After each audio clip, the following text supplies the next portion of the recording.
Tem muita coisa acontecendo ao mesmo tempo no Flamengo, daquelas que mexem com o torcedor, com o planejamento do clube e com o futuro do elenco. E hoje o vídeo tá carregado de informação importante. A gente vai falar de mercado da bola pesado, com cifras milionárias envolvendo um dos principais nomes do time. Vamos falar de possíveis reposições, de jogadores que agradam internamente, de decisões que passam direto pela mesa da diretoria e também de como tudo isso se conecta com o momento esportivo do Mengão dentro de campo. O Flamengo vive um início de ano de ajustes, de cobrança interna e de leitura fria do que precisa melhorar, principalmente no setor ofensivo. Ao mesmo tempo em que o clube tenta blindar peças importantes, sondagens do exterior aparecem, nomes grandes surgem como possibilidade e o torcedor começa a se perguntar até onde vai esse planejamento. É aquele cenário clássico de um clube gigante. Todo mundo quer tirar jogador do Flamengo, todo mundo oferece cifras altas e a diretoria precisa saber a hora certa de dizer não ou de sentar para conversar.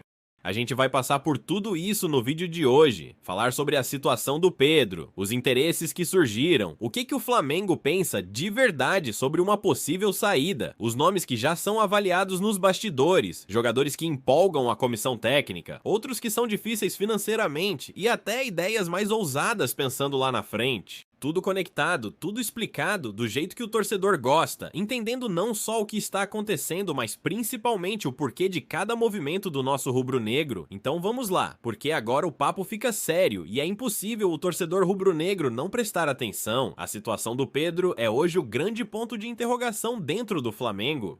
O camisa 9, que é referência técnica, presença diária nos treinos e nome forte no elenco, voltou a despertar interesse pesado do futebol do Oriente Médio, mais especificamente do Catar. E não é aquela sondagem vazia só para inflar mercado não. Os valores que chegam aos bastidores giram na casa dos 20 milhões de euros, algo em torno de 123 milhões de reais, dinheiro que qualquer clube do mundo para ouvir. O Flamengo internamente trata essa situação com muita cautela. Pedro tem contrato longo, vai até o fim de 2027, sempre foi protegido pela diretoria e já teve propostas recusadas em outros momentos. A ideia inicial do clube segue sendo manter o jogador, porque ele é visto como peça-chave para as competições da temporada, principalmente Brasileiro e Libertadores. Só que o futebol é dinâmico, e quando cifras desse tamanho aparecem, o debate passa a existir, mesmo que ninguém vá admitir publicamente. O que pesa muito nessa história é o contexto. O Flamengo começou o ano com uma derrota dura na Supercopa, o ataque não rendeu o que se esperava, e o clube já vinha mapeando o mercado antes mesmo dessas sondagens chegarem. Ou seja, não é que o Flamengo acordou hoje pensando em vender o Pedro, o planejamento já previa possíveis mudanças, seja por desempenho, seja por oportunidades de mercado que possam fortalecer o elenco como um todo. E aí entra um ponto importante que o torcedor precisa entender.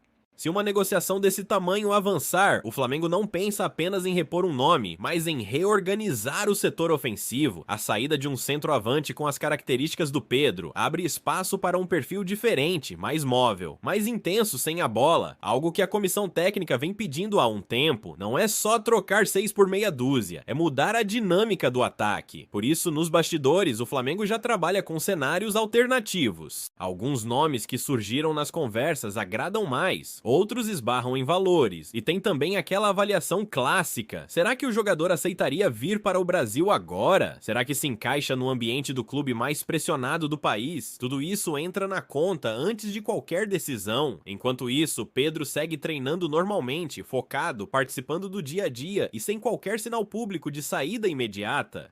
A diretoria mantém o discurso de tranquilidade, mas sabe que o mercado não espera e que propostas oficiais podem aparecer a qualquer momento. E quando aparecerem, aí sim o Flamengo vai ter que mostrar mais uma vez o peso da sua camisa e a frieza nas decisões. E segura aí, porque na próxima parte a gente vai entrar forte nos nomes que estão sendo avaliados, nos jogadores que empolgam internamente, nos valores envolvidos e no jogo de força que o Flamengo está fazendo para não perder competitividade mesmo mesmo com esse mercado tão agressivo em cima do nosso elenco. Então vamos fechar esse vídeo do jeito certo, com toda a informação completa e bem explicada, porque o cenário do Flamengo hoje é bem mais amplo do que parece à primeira vista. A possível saída do Pedro não é um movimento isolado, ela se conecta diretamente com o momento esportivo, com a derrota na Supercopa, com a leitura que a diretoria fez do início da temporada e com a necessidade clara de evolução ofensiva. O Flamengo entende que o ataque precisa entregar mais intensidade, mais agressividade e mais variação, principalmente em jogos grandes. É por isso que, mesmo sem nenhuma proposta oficial na mesa ainda, o clube já se mexe no mercado. Internamente, o entendimento é que, se o Pedro sair por algo próximo desses 20 milhões de euros, o Flamengo não vai simplesmente gastar tudo em um único nome. A ideia é usar parte desse valor para trazer um centroavante com características diferentes, mais móvel, e também investir em um ponta realmente decisivo, algo que hoje o elenco sente falta. Paquetá pode jogar aberto, pode flutuar, mas não é esse jogador de explosão e profundidade que a comissão técnica procura. Nesse contexto, nomes como Richarlison e Evanilson foram analisados. O Richarlison agrada pela intensidade, pela entrega, pelo perfil de jogo grande, mas hoje é considerado difícil por valores e pela permanência na Europa. O Tottenham pede alto, e só um cenário de meio de ano poderia tornar isso viável. Já o Evanilson gera mais dúvidas, tanto pelo custo quanto pela adaptação e pela própria vontade do jogador em voltar ao futebol brasileiro agora.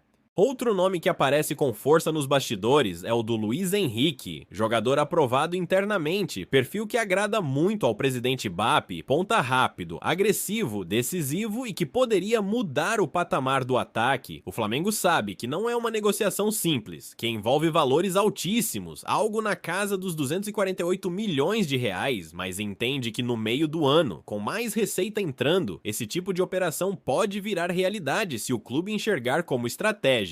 Além disso, o Flamengo segue monitorando o mercado internacional e sul-americano em busca de oportunidades, sempre com aquele cuidado de não errar no perfil. Não é só nome, não é só currículo, é encaixe, é ambiente, é entender o peso da camisa do clube mais pressionado do país. E tudo isso passa diretamente pelo diálogo constante entre diretoria e comissão técnica, que hoje trabalha muito alinhada. E tem também o olhar mais à frente. O Flamengo não esconde que pensa grande. Existe sim um sonho de repatriar um grande ídolo no futuro, algo pensado para 2027, sem custo de transferência, dentro de um planejamento de longo prazo que mostra o quanto o clube pensa além da janela atual. Não é promessa, não é loucura, é visão de quem sabe onde quer chegar. Enquanto isso, o Pedro segue no elenco, treinando normalmente, sendo utilizado e respeitado. Nada está decidido, mas tudo está sendo analisado. E é exatamente assim que um clube gigante precisa agir, sem desespero, sem amadorismo, mas sempre um passo à frente do mercado. Agora eu quero saber de você, se essa proposta pesada realmente chegar, o Flamengo deve vender o Pedro e reinvestir em mais de um reforço ou segurar o camisa 9 e ajustar o ataque de outra forma?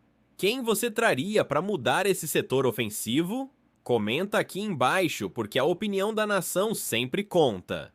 Se inscreve no canal, deixa o like, ativa o sino para não perder nenhuma notícia do nosso Mengão. Obrigado pela moral, pela audiência e pela confiança. Tamo junto, é nóis e até o próximo vídeo.